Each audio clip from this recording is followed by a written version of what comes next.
Continuamos en esta noche maravillosa que Dios nos ha dado, que nos ha permitido, con el tema que traemos de la bendita palabra de Dios. Amén. Amén. Mirando la carta a los romanos, carta del apóstol Pablo a los romanos, y ya este es el mensaje número 49 de esta serie. Ya vamos para 50 mensajes, mensaje número 49, es decir, alcanzo a predicar 50 mensajes este año, si Dios lo permite. Prácticamente entonces hace un año que comenzamos, prácticamente, porque 52 semanas, como fue como en enero entonces. Y es interesante, mi hermano, porque estamos viendo los capítulos 9, 10 y 11, ya vimos los dos primeros capítulos, capítulo 9, capítulo 10, que trata acerca de la salvación de Israel. Y esto porque el apóstol Pablo nos ha dejado muy claro aquí que el Señor vino a morir, obviamente, a traer la justificación, y el pueblo de Israel, su pueblo, el que él había escogido, no le recibió. Esas palabras de Juan, ¿no? 1:11, a los suyos vino y los suyos no le recibieron. Entonces, más a todos los que le recibieron, es decir, se amplía ahora, entonces, a todos los que le recibieron, su pueblo no lo recibió, entonces a todos los que le recibieron, a ellos les dio potestad de ser hechos hijos de Dios. Entonces, cuando Pablo ha presentado la justificación por la sola fe a los creyentes, y dado que la mayoría del pueblo de Israel no había creído en ese entonces, hoy tampoco, entonces surge la pregunta, y entonces, ¿qué del pueblo? Entonces Dios ha rechazado a su pueblo por los gentiles, ahora tiene un nuevo pueblo, y Pablo tiene que decir que no, y que no es así, y viene hablando de un remanente. Entonces, capítulos 9, 10 y 11 está hablando de esa salvación a Israel, pero del remanente. Por eso, en el capítulo número 11 vamos a ver la salvación de Israel y de los gentiles, es decir, principalmente como la salvación de Dios hacia Israel, pero también cobija a los gentiles, de qué manera. Así que en esta noche vamos a mirar la primera parte de ese capítulo 11, que sería la salvación de Israel. ¿Cómo es que Dios va a salvar a Israel? Y si hay una salvación de Dios para Israel que está profetizado, ¿por qué Israel no está siendo salvo? Entonces vamos a leer los primeros 10 versículos, hermanos. Aquí vamos a correr un poco. Y hoy quiero compartir tres cosas que encontramos ahí en esos primeros 10 versículos de Romanos capítulo 11. Dice así la palabra de Dios allí. Digo pues, ¿ha desechado Dios a su pueblo? En ninguna manera, porque también yo soy israelita, de la descendencia de Abraham, de la tribu de Benjamín. ¿No ha desechado Dios a su pueblo, al cual desde antes conoció? ¿O no sabéis qué dice de Elías la Escritura, cómo invoca a Dios contra Israel, diciendo: Señor, a tus profetas han dado muerte, y tus altares han derribado, y solo yo he quedado, y procuran matarme? Pero, ¿qué le dice la divina respuesta? Me he reservado 7,000 hombres, que no han doblado la rodilla delante de Baal. Así también aún en este tiempo ha quedado un remanente escogido por gracia. Y si por gracia, ya no es por obra, de otra manera la gracia ya no es gracia. Y si por obra ya no es gracia, de otra manera la obra ya no es obra. ¿Qué pues? Lo que buscaba Israel no lo ha alcanzado, pero los escogidos sí lo han alcanzado. Y los demás fueron endurecidos, como está escrito: Dios les dio espíritu de estupor, ojos con que no vean y oídos con que no oigan, hasta el día de hoy. Y David dice: se ha vuelto su convite en trampa y en red, en tropezadero y en retribución. Se han oscurecido sus ojos para que no vean, y agóbiales la espada para siempre. La espalda, perdón. Me está pasando como muchos en los audios. La espalda, yo dije la espada, agóbiale la espalda. Ok, lo primero que vamos a ver, hermanos, acerca de este tema de la salvación de Israel, es que Dios no ha desechado a su pueblo.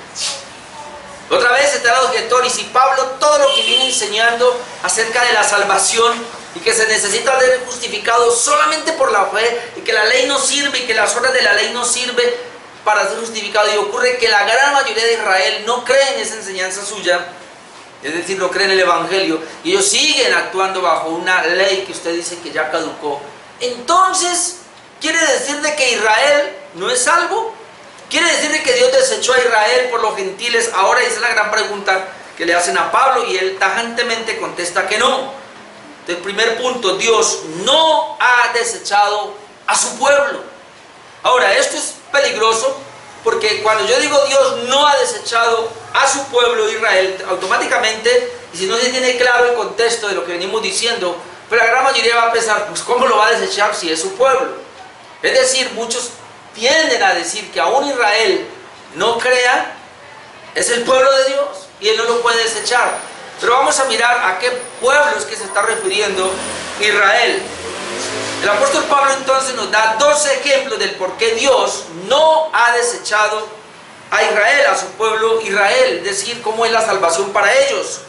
Uno lo toma del Nuevo Testamento, que es su experiencia personal, y el otro lo va a tomar del Antiguo Testamento. En el versículo 1 vemos el ejemplo del mismo Pablo como un judío convertido, como un israelita que se ha convertido, como la evidencia de que Dios no ha desechado a su pueblo. Entonces dice el versículo 1, digo pues, y ahí está la pregunta, ¿ha desechado Dios a su pueblo?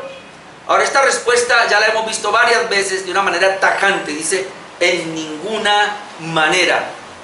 Otras versiones pueden traducir rotundamente no, un no 3 veces no. Dios no ha desechado a su pueblo. Y cuando aquí habla de su pueblo, está hablando de su pueblo Israel. Recuerden que la pregunta es, ¿ha desechado Dios a su pueblo? Aquí está hablando de Israel. Entonces él dice, no, en ninguna manera. Dios no ha desechado a su pueblo. Por el ejemplo, porque también yo soy israelita. ¿Ve? Él se pone, si hubiera desechado a su pueblo, y yo siendo israelita me hubiera desechado a mí. Pero no ha desechado a su pueblo por una razón. Porque es que yo también soy israelita. Y luego dice, de la descendencia de Abraham, de la tribu de Benjamín. Miren lo que toca. Primero, él dice, yo soy israelita de pura cepa, que es el pueblo de Dios. Entonces Dios no lo ha desechado por eso, porque yo soy salvo, yo estoy en los que Él ha salvado. Yo soy descendiente de Abraham, y Abraham fue el promotor o el gestor del pueblo de Israel, porque en la simiente de Abraham es que viene el pueblo de Israel. En tu simiente serán benditas todas las naciones. Y el pueblo prácticamente comenzó con Abraham, con el hijo de Abraham, Isaac, y con los nietos de Abraham, y de ahí se esparce. Pero no solamente dice que soy israelita, que soy de la descendencia de Abraham, sino que Pablo dice, como una prueba mayor, de que soy de la tribu de Benjamín. Ahora, ser de la tribu de Benjamín, hermano, era muy alto en esa época, y ellos entendían que aquel que era de la tribu de Benjamín, prácticamente, pudiéramos decirlo, si se puede decir, era más israelita que cualquiera. ¿Por qué? Porque Benjamín es el último hijo de Israel, es decir, de Jacob. Porque Benjamín es el hijo de la amada, de la que él amaba, como Rebeca, de la que él amaba. Y principalmente porque Benjamín nació en el territorio que se llama Israel. Los demás hijos de Jacob nacieron por allá en Padán Aram, creo. Pero este Benjamín, recuerde que él nació, ya tuvo dolor de parto y la mamá murió. Ya estaban en tierra que era tierra israelita, tierra de Dios, tierra de Israel, la tierra prometida. Entonces Benjamín nace ahí. Entonces cuando Pablo dice eso, pues obviamente está diciendo, yo soy uno de los israelitas de pura cepa. Ya lo hemos visto varias veces, pero vamos a Filipenses 3, al 6, donde él también dice lo mismo. En Filipenses 3, versículo 3 hasta el 6 leemos, dice, porque nosotros somos la circuncisión. Pablo otra vez está diciendo, cuando dice somos la circuncisión, él está hablando que él es del pueblo de Israel. Los que en espíritu servimos a Dios y nos gloriamos en Cristo Jesús, no teniendo confianza en la carne. Y luego Pablo dice, aunque yo tengo también de qué confiar en la carne. Ahora va a hablar en este caso obviamente la descendencia judía, de confiar en la carne o israelita. Si alguno piensa que tiene que confiar en la carne, yo más. Note, circuncidado al 8º día. Es un israelita, de pura cepa. Vuelve y repite, del linaje de Israel. Aquí amplía un poco más. De la tribu de Benjamín. ¿Sí que yo lo había dicho? Pero aumenta ahora, dice, hebreo de hebreos. En cuanto a la ley, fariseo, que era la más rigurosa. En cuanto a celo, perseguidor de la iglesia.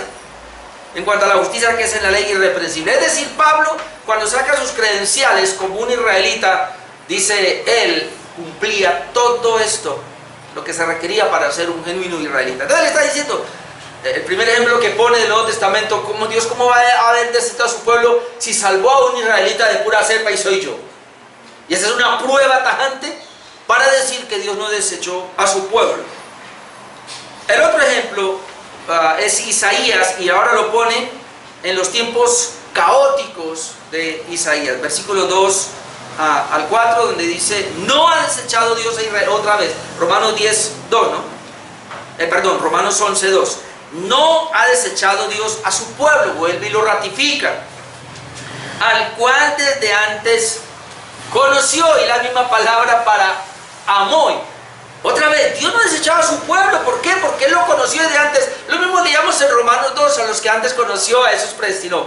En otras palabras, aquí está diciendo, Dios no ha desechado a los que antes predestinó, a los que antes amó. Y otra vez, vamos a ver a qué pueblo se está refiriendo. Obviamente está hablando de Israel. Pero dice, no ha desechado a su pueblo, otra vez, al cual desde antes conoció. Y luego pregunta, ¿o no sabéis qué dice de Elías? Y se remonta a Elías. ¿Qué dice de Elías? Toma al profeta Elías acá, pero yo de Isaías, no, perdón, Elías. ¿O no sabéis qué dice de Elías la escritura? ¿Cómo invoca a Dios contra Israel diciendo, mira lo que dice, Señor, a tus profetas han dado muerte? Esto lo dijo Elías. Y tus altares han derribado, y solo yo he quedado y procuran matarme. Pero ¿qué le dice la divina respuesta? Me he reservado 7,000 hombres que no han doblado la rodilla delante de Baal. Ahora yo quiero que leamos esa parte, pero primero permítame, yo le digo algo, porque hay algo que se llama, que dicen por ahí, es el complejo, yo no sé, de Elías. No sé si usted lo ha tenido, en algún momento de pronto yo lo tuve, o fácilmente lo podemos llegar a tener como iglesia. Y es que él está en un momento donde los profetas han sido asesinados, donde Israel se ha ido totalmente a favor de Baal por la Jezabel, por el profeta Acab. Y entonces él viene acá a decir, solo yo he quedado, soy el único.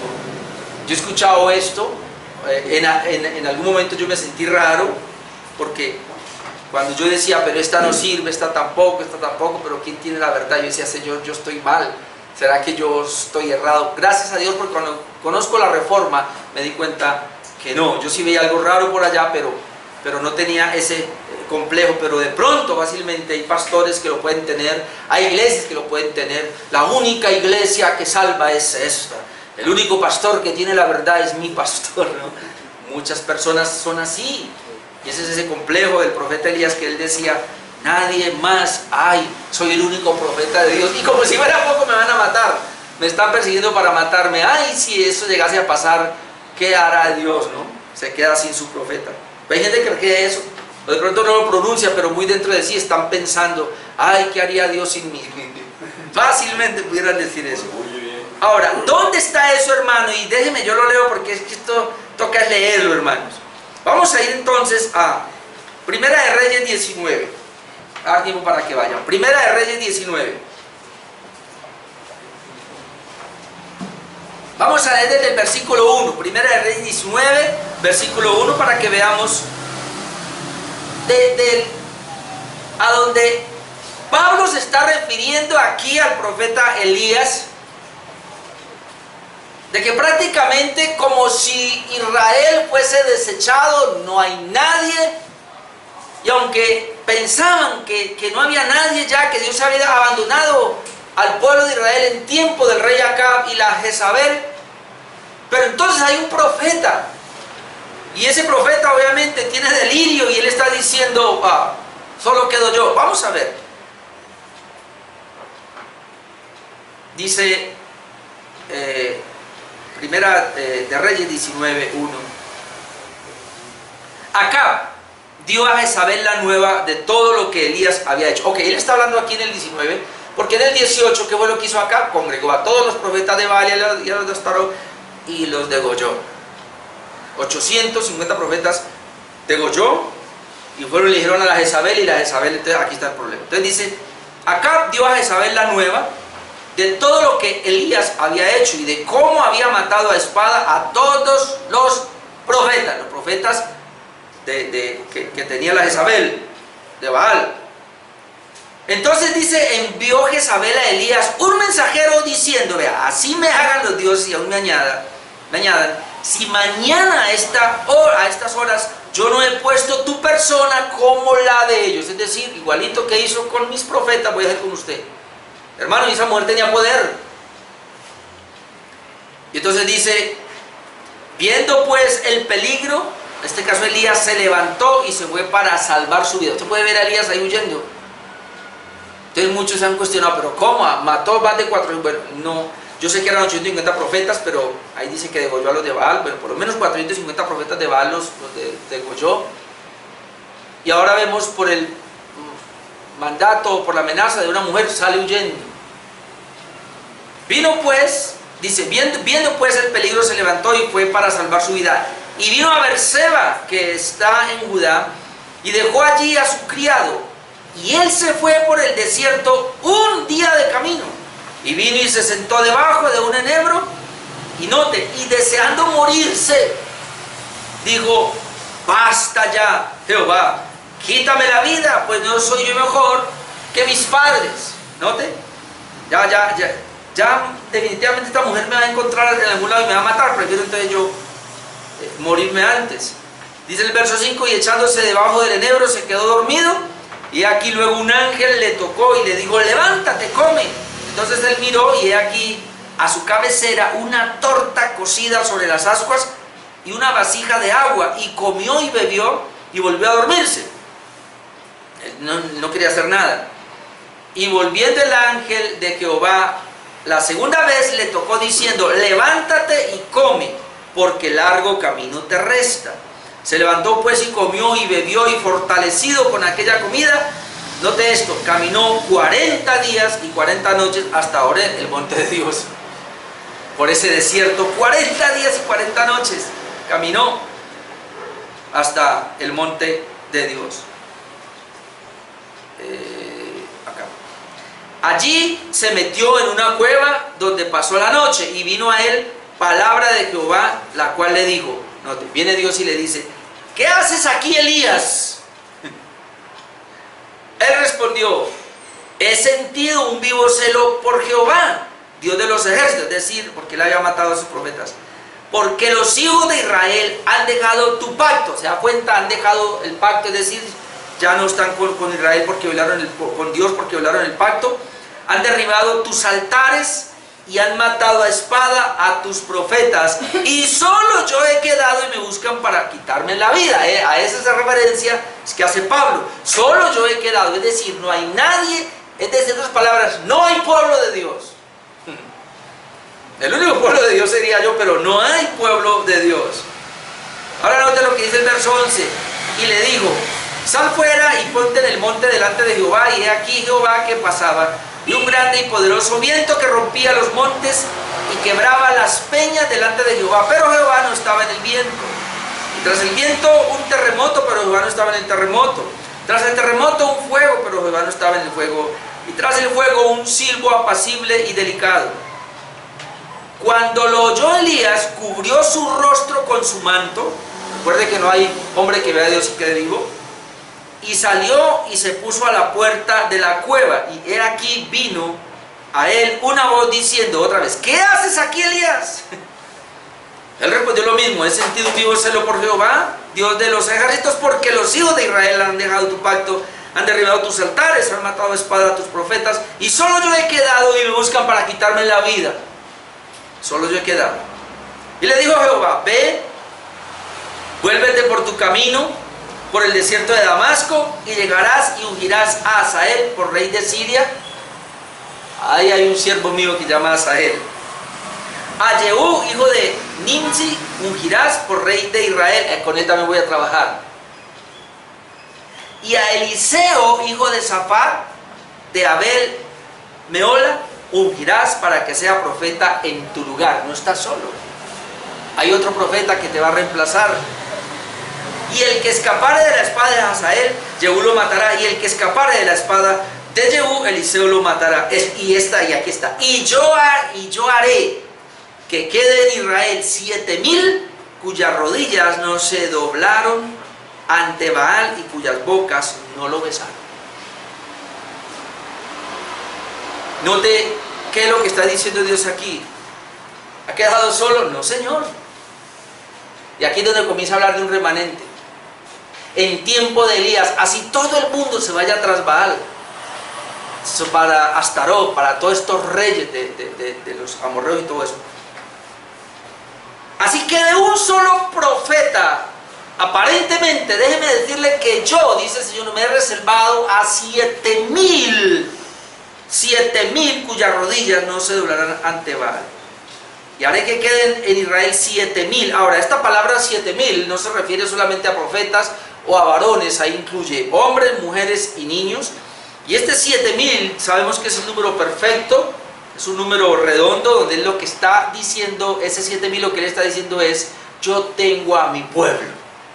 Es decir, de todo ese Israel descarriado que hay, yo tengo ahí a mi pueblo. Ahí hay un pueblo mío. Y como son 7,000, se puede pensar que es en todo el tiempo que ha existido el pueblo de Dios, ha habido dentro del pueblo de Dios externo, un pueblo de Dios interno, que son los creyentes de Dios, que se llama el remanente de Dios, de Israel. Y ese remanente es mío, y ese remanente no lo toca nadie, porque es mi pueblo. Ese remanente jamás adorará a dioses extraños. Ese remanente siempre va a estar ahí. ¿De dónde? Del pueblo de Israel.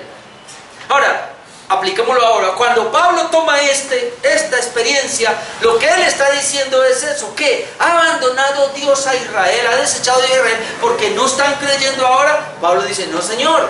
El ejemplo que le pongo de de Elías es el mismo para nosotros hoy. Así como Dios le dijo, Dios se ha reservado también un pueblo. Tal vez no lo vemos ahora, tal vez usted no lo ve, pero Dios tiene a su pueblo, que se llama el remanente. Entonces el punto es, Dios no ha desechado a su pueblo, siempre ha habido un remanente, y esos son los salvos por pura gracia. ¿Amén? Amén. Por eso ahora entra mi segundo punto, que es ese remanente escogido y salvado por gracia. Versículos 5 al 6. Dice así el 5 y el 6, así también aún en este tiempo ha quedado un remanente escogido. Así también, es decir, así como Dios le dice a Elías, no, usted no es el único, Señor, yo me he reservado a 7,000. Así también en este tiempo, y está hablando de Israel, así también aún en este tiempo ha quedado un remanente escogido por gracia. Hermano, ese remanente que ha quedado de Israel, esos creyentes que están en Israel, no es por ellos, es por Dios, porque Dios los ha escogido por gracia. Lo mismo pasa con nosotros hoy día.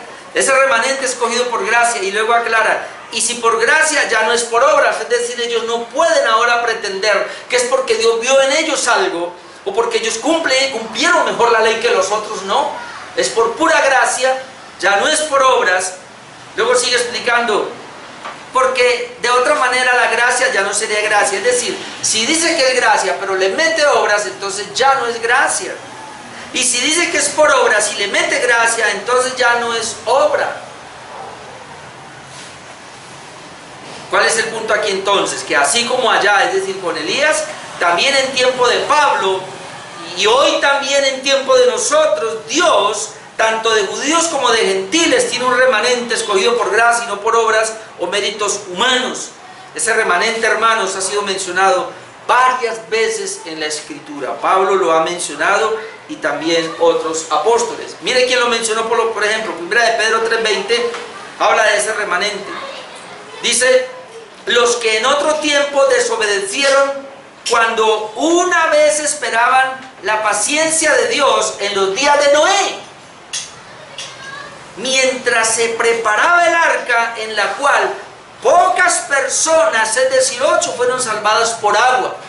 Entonces ahora Pablo entra a poner aquí, hermanos, el otro ejemplo, que es el ejemplo de Noé, del diluvio. ¿Qué pasó con el diluvio? Dice que todos, recuerden que son descendientes de Adán. Y entonces dice que todos se habían corrompido, toda esa generación, toda esa descendencia se había corrompido, al punto que el pensamiento de ellos era únicamente de continuo, solamente el mal. Tal es así que dice Dios que se arrepintió de haber hecho al hombre. Pero Noé halló gracia. Dios le dio gracia a Noé. Construye el arca 120 años, es la paciencia de Dios predicando Noé. No se arrepintieron, es decir, aquel pueblo que Dios había creado, que debían adorarlo, no se arrepintieron. Y Dios salva un remanente. ¿Cuál es el remanente que salva, que lo está diciendo Pedro? A Noé, a sus 3 hijos y a sus esposas, es decir, 8 personas, y a la esposa de Noé. Dice que fueron salvos solamente 8 personas. Es decir, Dios siempre, ahí fue lo primero que Dios mostró. Hay un remanente del pueblo impío, todos, porque aún Noé estaba impío, pero Dios por gracia salva a Noé y a 7 personas más con él. Romanos 9:27, ya lo habíamos dicho. Dice, también Isaías clama tocante a Israel: si fuera el número de los hijos de Israel como la arena del mar, tan solo el remanente será salvo. Es decir, no importa, los judíos pueden ser mucho más que la arena del mar. Yo no los voy a salvar a todos. Solamente el remanente, aquellos que son escogidos por gracia. Así que ya estamos viendo, hermanos, que la salvación de Dios para Israel no es para todo el Israel étnico, sino para aquellos que Él escogió, que los llama el remanente. Y es muy importante que tengamos en cuenta eso, porque todavía no entramos, como muchos han dicho, y no, es que Dios ama a Israel, a la nación de Israel étnica ahora, y Dios sí la va a salvar. No, hermanos, Él ha salvado gente de Israel y lo seguirá salvando. Y hasta el último momento, como cuando terminemos Romanos capítulo 11, vamos a ver que al final va a haber un grupo especial de Israel que va a ser salvo, como dice la misma Biblia. Pero no será todo Israel. Ese todo Israel es el remanente, que es el pueblo de Dios. El pueblo de Dios no es el Israel étnico, y eso lo hemos venido mencionando toda la carta de Romanos. El pueblo de Israel es el remanente escogido. Romanos 10:16 también nos dice, lo veamos también en 15 días, mas no todos obedecieron al Evangelio, pues Isaías dice, Señor, ¿quién ha creído a nuestro anuncio? ¿Se da cuenta? No todos obedecieron. Pero ese no todos obedecieron implica que sí hubo unos que obedecieron. Como el mismo Jesús dijo, muchos son llamados, pero pocos los escogidos. Romanos 11:14, que lo veremos dentro de 8 días, por si en alguna manera pueda provocar a hacerlos a los de mi sangre y hacer salvos a alguno de ellos. Pablo mismo está diciendo, yo quiero hacer algo, provocar a celos a Israel, a ver si logro salvar a algunos. Nunca se habla de la totalidad del pueblo de Israel, se habla de un remanente siempre en la Escritura. Y ese remanente es escogido por pura gracia, como lo clarifica el apóstol Pablo. Si es por gracia, es por gracia, como lo dicen muchos textos, pero otra vez el texto clave que manejamos mucho acá, 2 Timoteo 1:9. Esto ya debería estar hasta de memoria en nuestras vidas. Quien nos salvó y llamó con llamamiento santo. Mira el énfasis, no conforme a nuestras obras, sino según el propósito suyo. Es decir, hay un propósito de Dios en la salvación de cada uno de los escogidos. Dice que, y la gracia que nos fue dada en Cristo Jesús antes de los tiempos de los siglos. Es decir, esta gracia fue dada desde antes de la fundación del mundo. Así que aunque hay un pueblo que se llama Israel, que salió de los lomos de Abraham, de Isaac y de Jacob, no todo ese pueblo es salvo, porque de ese pueblo Dios saca un remanente y esos son los escogidos. Así que la salvación para Israel sí se está dando. Entonces, ¿qué? Israel no es salvo, Dios desechó a Israel. No, señores. Pablo pone el ejemplo, yo soy un ejemplo. Ahora mire que Elías es un ejemplo también. Y lo mismo pasa hoy. Así que los pocos que estamos siendo salvos, diría Pablo, de Israel, somos el remanente que Él escogió desde antes de la fundación del mundo para salvarnos por pura gracia, sin ningún mérito de nosotros. Así que no lo ha desechado. Y número 3, el endurecimiento de los no salvos.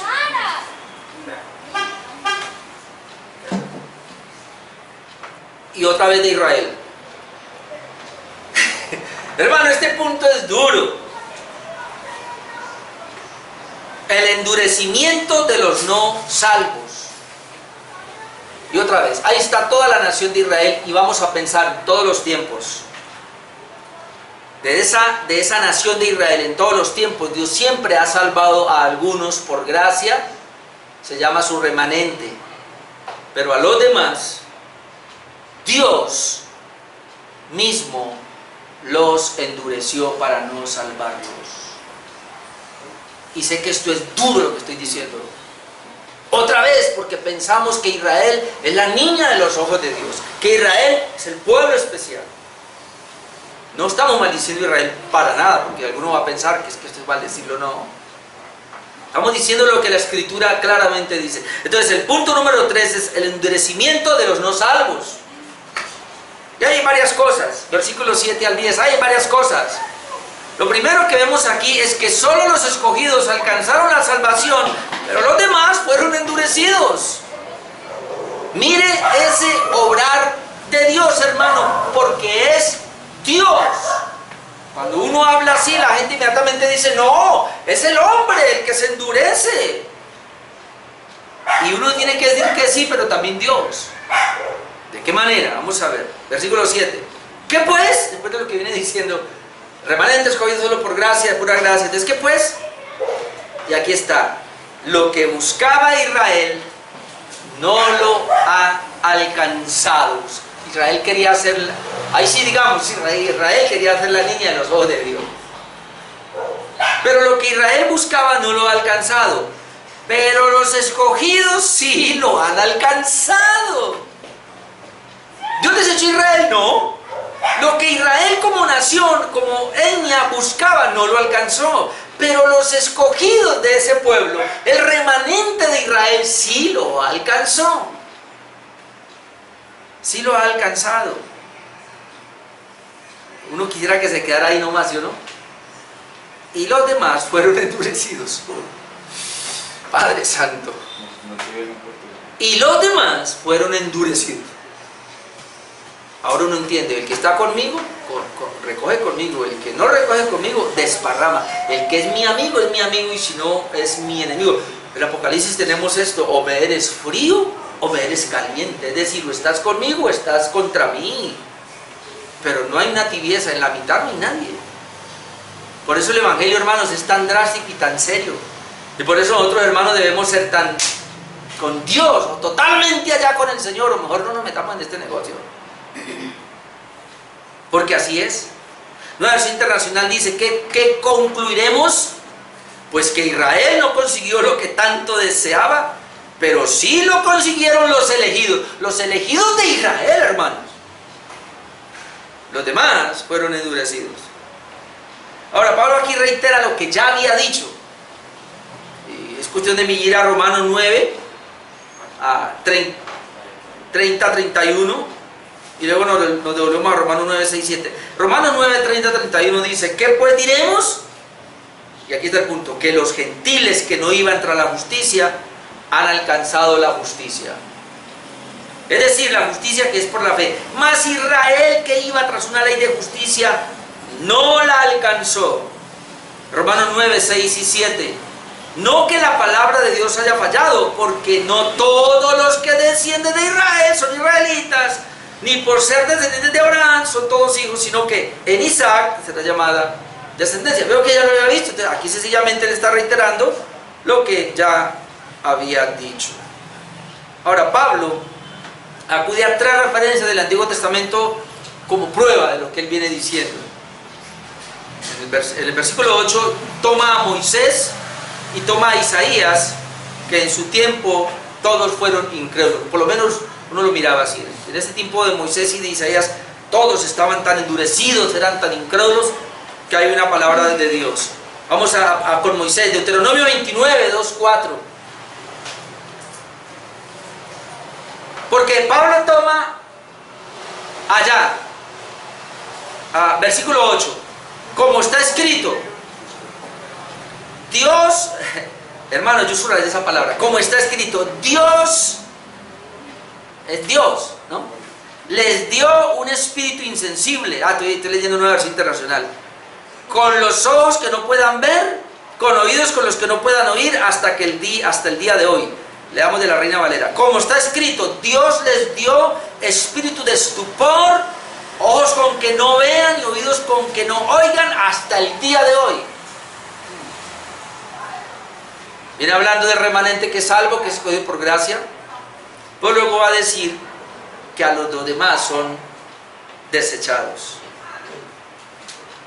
Ahora Pablo combina entonces dos citas acá, que es la cita de Moisés y la cita de Isaías. Él hace una combinación acá y extrae. Vamos a mirar un poquito, a ampliar un poco más. Deuteronomio 29, 2, ahora sí. La cita de Moisés. Deuteronomio 29, 2 al 4 dice: Moisés pues llamó a todo Israel y les dijo: vosotros, note acá, habéis visto lo que está diciendo Moisés.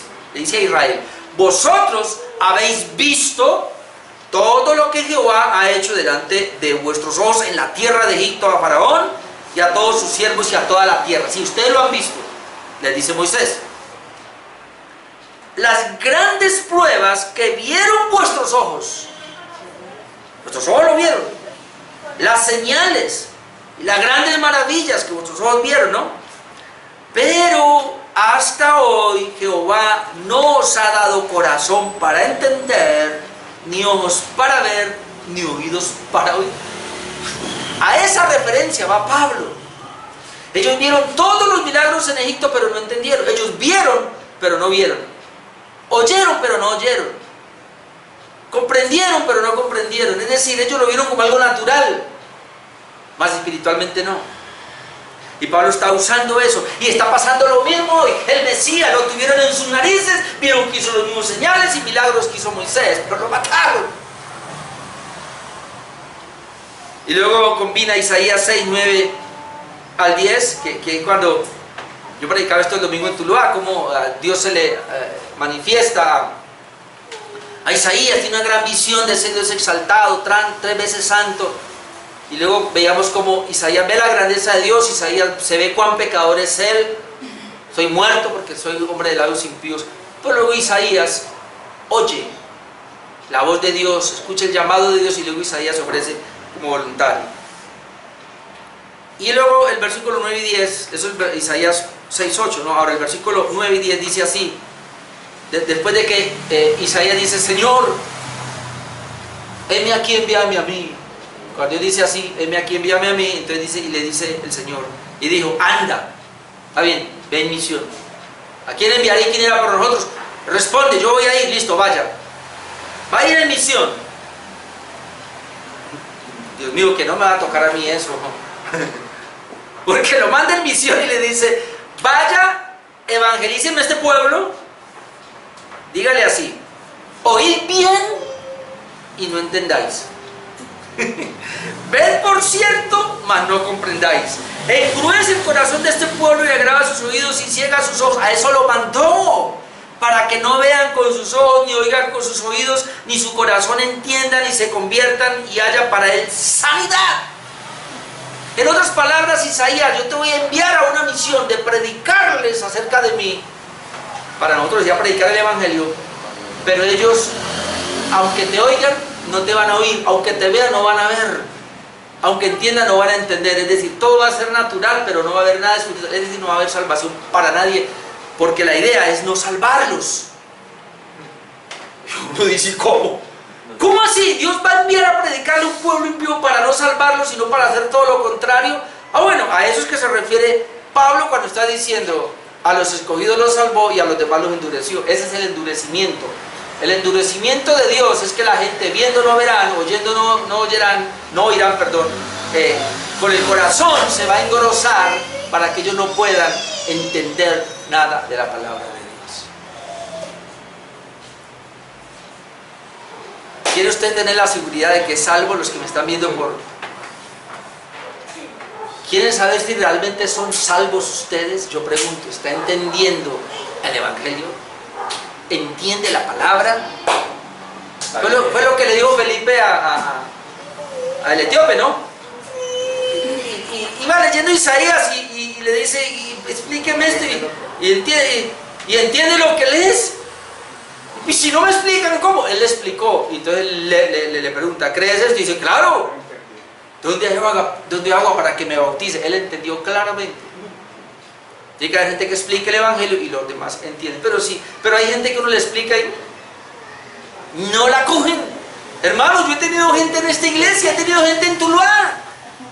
En Tuluá he tenido gente con muchos meses, aquí he tenido gente con 3 años, 4 años. Y hasta más años. Y salen lo mismo que llegaron. No entendieron el Evangelio, pensaron que esto era igual que en toda parte. Una señora muy amiga de mi esposa, no sé cuánto estuvo con esa señora, como 5 años o 6 años, ¿sí o no? Y se enojó conmigo por unas cosas que yo hice. Y le dice a mi esposa, estoy yendo a una iglesia esa de prosperidad. Y mi esposa le dice, pero ¿por qué vaya? Que no diga, predique, pastor, predique igualito que el pastor Orlando. No hay problema, no hay diferencia. Dios mío, no entendió, nosotros por más que no, entonces yo no entiendo, estaba ahí, amén a todo, y ¿qué palabra? ¿Qué palabra? No entendió. Ay, mi amado hermano, por eso, cuando venimos aquí, es bueno, ¿entiende? Está entendiendo, está captando el mensaje, ¿sabe? Porque si no, hermanos, yo no puedo dar eso. Ahora es interesante porque miren lo que les dice. Dice, como está escrito, Dios les dio espíritu de estupor, ojos que no vean, oídos que no oigan, hasta el día de hoy. Ahora, ese espíritu de estupor lo voy a mencionar un momentico acá. Dice que el espíritu de estupor mencionado en el versículo 8 es el de una pesadez mental y moral y una apatía. Otra manera, como yo lo sé, es, bueno, vamos nosotros a nuestra casa o entre semana y hacemos el devocional y leemos la palabra, hermano, y entendemos lo que está pasando ahí, porque el Espíritu Santo nos da la capacidad de entender cuando está en nuestro corazón. Por ejemplo, pero él dice, no, es que ni siquiera cojo la Biblia, no me nace. Pues usted no es salvo. Y si me nace y la cojo, no entiendo, usted no es salvo. Y tiene que ir a arrepentirse. En serio, hermano. Porque dice que Dios les va a dar un espíritu de estupor, y estupor es pesadez mental y moral, es una apatía a las cosas de Dios. Dice que el acto de dar este espíritu describe el proceso de endurecimiento ocasionado por Dios. El estupor se asemeja a un sueño profundo en el que una persona es insensible a las impresiones que le vienen desde el exterior. De ahí él no puede ver ni oír. Entonces en Isaías 29, ahora lo vemos, Isaías 29, 9 al 11 dice, aquí está este espíritu también, deteneos y maravillaos, ofuscaos y cegaos, embriagaos y no de vino, temblad y no de sidra. ¿Por qué? Porque Jehová derramó sobre vosotros espíritu de sueño, o espíritu de estupor. Cerró los ojos de vuestros profetas. Note, ya los profetas no podían ver, no podían ver visiones. Puso velo sobre las cabezas de vuestros videntes. ¿Se imagina un velo para que no vean? Y os será toda visión como palabra de libro sellado. ¿Qué es una visión como palabra de libro sellado? Un libro sellado nadie lo lee. Y así serían las palabras. El cual si dieren al que sabe leer y le dijeren, lee ahora esto, él dirá, no puedo porque está sellado. Hermano, cuando la gente tiene sellado su corazón y su mente, se le abre el libro y no lo puede ver, no lo ve. Otro viene y le dice, pero mire ahí dice, sí, pero ¿qué dice? No entiendo. Yo solo entiendo que Dios me ama y al final me va a salvar, salva a todo el mundo. No, hermano. Ahora, también toma un salmo, ya para ir terminando. También Pablo toma un salmo imprecatorio de David, que es el salmo número 69. Versículos 9 y 10. Romanos 11, 9 y 10. Y David dice, toma otro ejemplo, y David dice, sea vuelto su convite en trampa y en red, en tropezadero y en retribución. Sean oscurecidos sus ojos para que no vean, y agóbiale la espalda para siempre. Tremendo eso. La Nueva Versión Internacional dice, y David dice, que sus banquetes se les conviertan en red y en trampa, en tropezadero y en castigo, que se le nublen los ojos para que no vean, y se encorven sus espaldas para siempre. Hay muchos salmos que se llaman salmos imprecatorios, es decir, aquellas oraciones, para nosotros no son, hermano, aquellas oraciones que se hacen maldiciendo a los enemigos, deseándole el mal al enemigo. Obviamente a él lo estaban siguiendo, en este caso a David, por causa de Dios, por causa de Jehová. Entonces él elevaba algunos salmos, y es como dice acá, que sean oscurecidos sus ojos para que no vean, agóbiele la espalda para siempre, se ha vuelto en su convite, es decir, su deleite en trampa y en red, en tropezadero, en retribución, es decir, desearle el mal al enemigo. Ahora, ¿de dónde tomó esa imprecación? Del Salmo 69, 21, 24.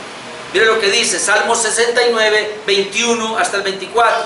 Dice, me pusieron además hiel por comida. Así dice el Salmo. Y en mi sed me dieron a beber vinagre. Ahora, uno comienza a leer el Salmo y se da cuenta que es mesiánico, porque esto le pasó a Cristo. Obviamente, inicialmente este salmo es para David, pero luego para Cristo. Otra vez, me pusieron además hiel por comida, está diciendo él, y en mi sed me dieron a beber vinagre. Esto le ocurrió a David. Entonces ahí viene la imprecación. Sea su convite delante de ellos por lazo, es decir, porque me hicieron eso, y lo que es para bien por tropiezo, sean oscurecidos sus ojos para que no vean, y haz temblar continuamente sus lomos, derrama sobre ellos tu ira y el furor de tu enojo los alcance. David está orando a sus enemigos, que dice que, por lo menos el Salmo, me pusieron además hiel por comida, en vez de darme comida me dieron amargura, me dieron hiel, y en mi sed me dieron a beber vinagre. Es decir, esos enemigos hicieron eso conmigo, por eso yo ahora oro a Dios para que sean endurecidos, para que no vean. Entonces Pablo está aplicando ese salmo y está diciendo, como Israel no creyó, es decir, hay un pueblo, Israel sí creyó, pero el remanente escogido por gracia, pero aquellos que no creyeron, el Señor los endureció. Y al aplicarle este salmo, hermano, lo que está diciendo es que los que no son creyentes de Israel son enemigos de Dios, y que Dios lo único que va a hacer con ellos es maldecirlos. Lo mismo ocurre, y en este tiempo también, en el tiempo de Pablo y en el tiempo de nosotros también, hermanos. Los creyentes son bendecidos, pero los no creyentes son malditos por Dios. Bendecidos por Dios y malditos por Dios. De ahí que nosotros debemos predicar el Evangelio, y nuestro deseo es que la gente crea. Pero se les predica el Evangelio y ellos no creen, entonces la aplicación viene porque Dios a los que no salva los endurece para que sean condenados. Obviamente este mensaje lo escuchamos solamente en una iglesia como esta, reformada. Esto usted no lo encuentra afuera. Predicar esto en una iglesia carismática va a vaciar la iglesia, porque hablan sobre Dios de amor, ¿verdad? Pero este Dios está en la palabra. O somos de Él, o estamos contra Él, dijo Jesús. Que conmigo no recoge, desparrama, y el que conmigo no es, contra mí es. Así que, hermano, qué bendición, ¿no? Ser nosotros creyentes. Y entonces la salvación para Israel es para el Israel escogido de Dios. La salvación para Israel es para el Israel remanente. Así que Pablo está tranquilo, porque está diciendo, está creyendo el pueblo de Dios. Los demás se están endureciendo, y tú y yo, tranquilos, porque están creyendo los que son de Dios. Están caminando en Tuluá y en Cali los que son de Dios, que Él permite que vengan a la iglesia, y los demás que usted invita, que llevamos allá y no quieren, ellos serán endurecidos, hermano, para la condenación, para la ira de Dios. Oremos esta noche. Gracias.